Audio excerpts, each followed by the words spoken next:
Just 2 months before leaving for Las Vegas to compete for Miss USA, I attended a college friend's baby shower in Virginia Beach, Virginia.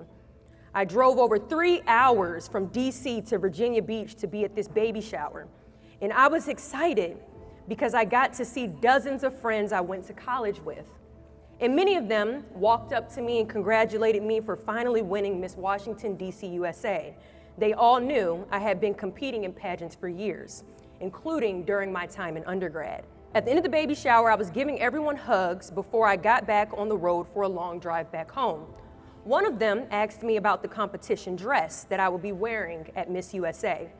I was so excited that I whipped out my phone and showed them my custom gown that I was going to be wearing at the competition.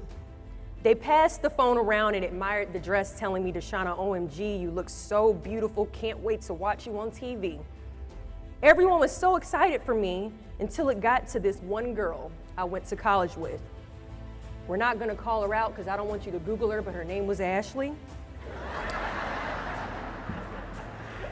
Last name begins with a D. I'm kidding.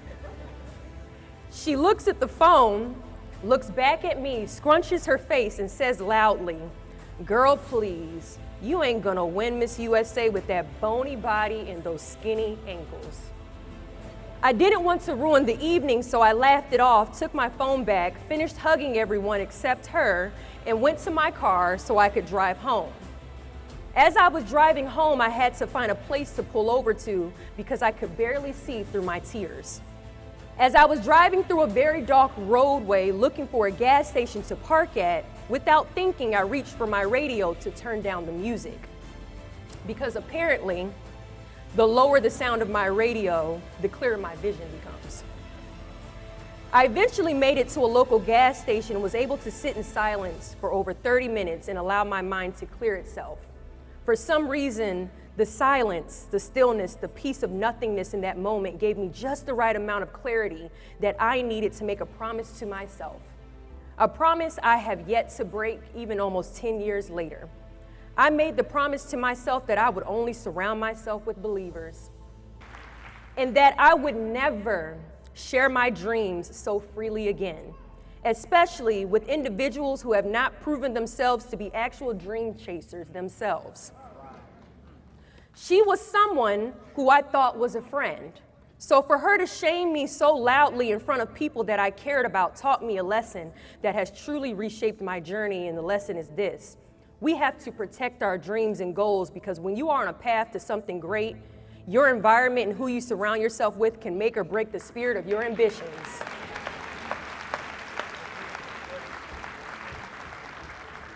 Not everyone can walk through this door of success with you because not everyone can fit.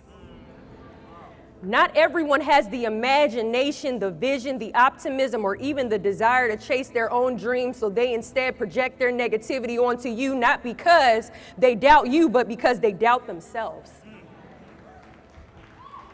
And it makes them feel better to shame people out of pursuing their dreams because deep down they are ashamed of the dreams they are too afraid to chase themselves.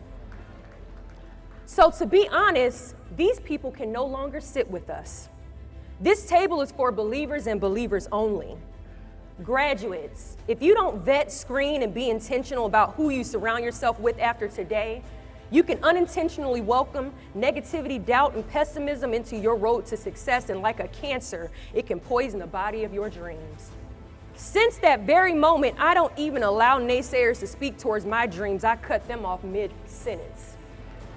Their negativity can be an infection, and I won't allow them to make me sick. So I need you, after today, graduates. I need you to turn down the music when it gets too loud. I need you to silence the voices of the naysayers when they get too loud. I need you to turn down the volume of the negativity you hear on a daily basis when it gets too loud. This is not only just for people you should silence.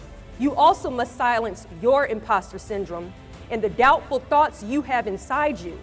You also need to silence negative social media, silence the negative news you watch, silence the negative content you absorb, and most importantly, silence the gossip you participate in.